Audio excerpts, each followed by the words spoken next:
आपको कम नंबर दिखाई देगा उसमें, मतलब बच्चा लिखा तो सही है लेकिन फिर भी उसने कम नंबर पाया है। आइए आपको दिखाते हैं कि आखिर वो कॉपी किस तरीके से लिखा और कम नंबर कैसे उसने पाया, जबकि वही सेम थिंग्स दूसरे बच्चे ने लिखा और अधिक से अधिक नंबर देंगे। देखिए ये ऐसे बच्चे की कॉपी है जिन्होंने कम नंबर पाया है, ठीक है। देखिए इनके लिखने का तरीका जो है कुछ इस प्रकार से है ना। देखिए सेक्शन ए डाले हैं, है ना, रीडिंग का है। इन्होंने ये नहीं इसमें डाला है कि क्या ये प्रश्न कहाँ से लिया गया है, एक सेक्शन ए डाल दिया उन्होंने, लेकिन ये नहीं डाला है कि ये कौन सा क्वेश्चन नंबर है ना, क्वेश्चन नंबर कौन सा है ये नहीं डाला इन्होंने, मेंशन करना चाहिए था इनको, है ना। ये गलती की है इन्होंने, मेंशन कर दिए होते उसके बाद ये सारी चीजें लिखे होते तो समझ में आता। यहाँ देखिए इन्होंने अकॉर्डिंग टू लिखा है, यहाँ देखिए कुछ इस प्रकार से लिखा है, देखिए ऐसा नहीं है, देखिए जलेबी बना दी तुमसे, है ना, इस तरीके से नहीं लिखना है आपको। क्यों? क्योंकि अगर आप इस तरीके से लिखते हैं आपका नंबर यहीं पे क्या हो जाती है, कट जाती है, ठीक है। तो इस प्रकार से आपको नहीं लिखना है। यहाँ देखिए कुछ समझ नहीं आ रहा है, यहाँ पर हम सिर्फ एक लाइन कर दिए होते बेहतरीन तरीके से, उसके बाद टेबल बना दिए होते, है ना, या फिर टेबल नहीं बनाए होते फिर भी यहाँ पे जो है एक लाइन कर दी होती और अच्छा लगता है देखने में, है ना। तो उसके बाद देखिए यहाँ पे भी आंसर नंबर नहीं डाला इन्होंने, तो यहाँ पे भी इनकी मिस्टेक होती है। इस प्रकार से कॉपी लिखते हैं, ठीक है। यहाँ पे इन्होंने जो है सारी चीज डाली जो है, लेकिन इंट्रोडक्शन नीचे जो है लाइन कर दिए होते, है ना।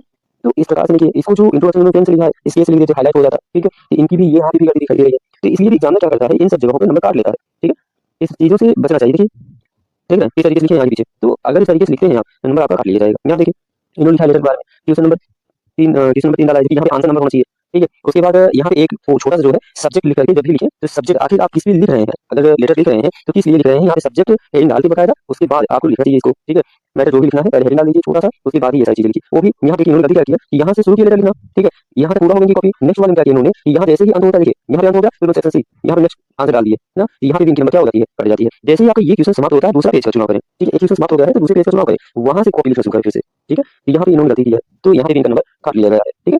फिर नेक्स्ट वाले में देखिए इन्होंने क्या किया क्वेश्चन नंबर 5 में, इन्होंने कुछ मतलब मेंशन किया, डायरेक्ट कर रहे हैं, पता नहीं चल रहा है कि यहाँ क्वेश्चन क्या है। पहले आप डायरेक्ट लिखिए यहाँ पे, आखिर यहाँ पे डायरेक्ट में दिया क्या गया था, ठीक है। उसके बाद उसको इनडायरेक्ट बनाना चाहिए इनको, ठीक, यहाँ पे इनका नंबर कर गया। कम से कम यहाँ पे मेंशन होना चाहिए, छोटे छोटे प्रश्न है इनमें आपको क्वेश्चन लिखना पड़ेगा। जैसे डायरेक्ट इनडायरेक्ट में बनाया है, यहाँ डायरेक्ट क्वेश्चन लिख दिए होते, है ना, उसके बाद बनाए होते।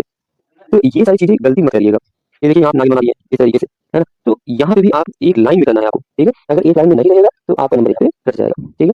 तो ये चीजें हैं, ध्यान दीजिएगा, ठीक है। तो ये देखिए कॉपी इस प्रकार से लिखेंगे अगर नंबर कटेगा कंफर्म। देखिए यहाँ पे जैसे क्वेश्चन समाप्त हो गया, आपको नया लेना चाहिए था, सेंट्रल आइडिया डाले, फिर किस चीज का सेंट्रल आइडिया है, सेंट्रल आइडिया हाईलाइट किए होते, है ना। यहाँ पे क्वेश्चन नंबर डाले, आंसर नंबर डालना चाहिए था। तो ये मिस्टेक्स हैं, हेडिंग डाले हैं इसलिए से डाल दिए होते अच्छे से। उसके बाद जो है पोएट का नाम लिख दिए होते, है ना। जैसे यहाँ पोएम लिखे हैं, ठीक है, ये भी सही है ये भी सही है, तो यहाँ पे हाईलाइट कर दिए होते, ठीक है। उसके बाद देखिए ये आगे पीछे टेढ़ा मेढ़ा बनाए, तो इस तरीके से अगर लिखते हैं तो नंबर कटेगा भाई। बाद में वही कहते हैं लोग कि जो है सर हमने लिखा तो सही था परंतु हमारा नंबर कम आया। नंबर कम आने की वजह यही है ना। कोई दुश्मनी नहीं होती एग्जाम की आपसे, क्योंकि नंबर काटेगा आपका, है ना। देखिए यहाँ जैसे क्वेश्चन समाप्त हुआ है, आप दूसरे पेज का चुनाव करें और दूसरे पेज से इस आंसर का लिखना प्रारंभ करें, ठीक है। और देखिए टेढ़ा मेढ़ा नहीं होना चाहिए, पहली बात तो एक सीधी रेखा में आनी चाहिए सारी चीजें, बात समझ रहे हैं। ये सारी चीजें हैं, ध्यान दीजिए। आप भी एग्जाम में जाएंगे, देखिए 82 सारी क्वेश्चन अगर इन्होंने सारे प्रश्न को अटेम्प्ट किया है, लगभग सारी चीजों का आंसर भी इन्होंने सही दिया है, फिर भी देख रहे हैं 82 नंबर मिला। यही सेम थिंग्स दूसरे में लिख के दिखाते हैं आपको, देखिए दूसरे की कॉपी है, देखिए कितना बेहतरीन से इन्होंने लिखा है। देखिए इस तरीके से अगर लिखते हैं तो आपको अधिक से अधिक नंबर मिलेगा। क्वेश्चन डाला इन्होंने, फिर आंसर डाल दिया। क्वेश्चन अगर आप डाल देते हैं तो बेहतरीन लगता है देखने में, उसके बाद आंसर देखिए एक लाइन से किया इन्होंने, फिर नेक्स्ट वाले का उसके बाद फिर से देखिए आंसर लिख दिया, है ना। इस तरीके से अगर आप लिखते हैं तो आपको देखिए यहाँ पे हर एक चीज मतलब इन्होंने बेहतरीन देखिए कोटेड करके लिखा है ना। तो अगर इस तरीके से आप कॉपी लिखते हैं, देखिए यहाँ पे जैसा हम बताए थे आपको लाइन करके लिखना चाहिए, है ना। तो इस तरीके से वर्ड लिख दिया, उसका अपोजिट लिख दिए, फिर वर्ड लिख दिए, फिर मीनिंग लिख दिए, फिर वर्ड, है ना। तो इस तरीके से अगर आप लिखते हैं तो आपको ना चाहते हुए भी एग्जामिनर क्या करता है कि अच्छे नंबर दे देता है ना। देखिए यहाँ पे आंसर नंबर 3 डाला है, लेटर लिखा है इन्होंने, तो ये देखिए सारी चीजें एक लाइन में है, उसके बाद यहाँ डेट डाल दिया। तो ये मैटर होता है, लिखने का तरीका ये होना चाहिए आपकी, ठीक है। अगर इस तरीके से अप्रोच आपकी रहती है तो आप अपने नंबर को गेन कर पाएंगे, ठीक है। नंबर गेन करने का तरीका भी होता है, ये सारी चीजें आपको ध्यान देना पड़ेगी। जैसे इन्होंने किया है डायरेक्ट लिखा फिर डायरेक्ट लिखा, बताया गया दोनों को एक ही मतलब क्लास के बच्चे हैं और दोनों ही क्वेश्चन को अटेम्प्ट किए हैं, लेकिन कुछ इस प्रकार से लिखेंगे आपको नंबर देखने को मिलेगा एग्जाम में। तो बाद में नहीं कहेंगे कि पूरे पूरे नंबर मिल गए हैं, है ना। तो अगर इस तरीके से लिखते हैं तो देखिए आप पूरा नंबर मिला है ना। तो अगर इस तरीके से अप्रोच रहेगा तो आप नंबर पा सकेंगे, अदरवाइज लिख करके तो आएंगे लेकिन नंबर नहीं मिलेगा, ठीक है। देख लीजिए कॉपी किस तरीके से लिखना है इंग्लिश का, ठीक है।